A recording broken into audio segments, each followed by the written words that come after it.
for the next chapter in the Day in Life series. We're gonna look at what's in the fridge.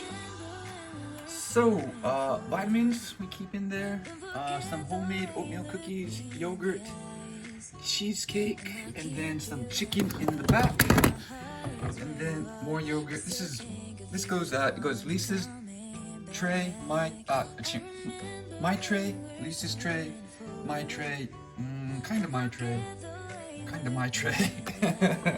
Okay, anyway, Lisa's got yogurt jam back there, rice, pre-cooked, some pizza, 2 pizza slices, natto, her gelatin snack here with strawberries.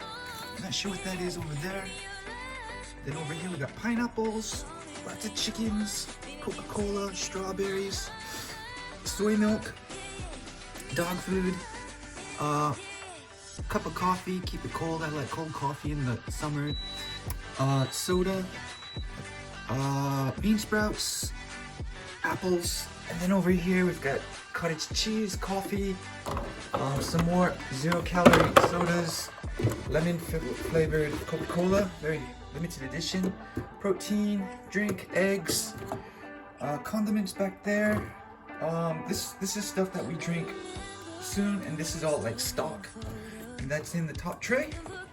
We'll go to the bottom tray, and yeah, this is the crisper. So we've got fruits, ginger, garlic, butter, vegetables, bread, nuts, onions, and then in the freezer we've got some frozen fish, frozen broccoli and spinach, frozen chicken, some ice packs, and tortilla shells back here. And that's a fridge in the Day in Life series.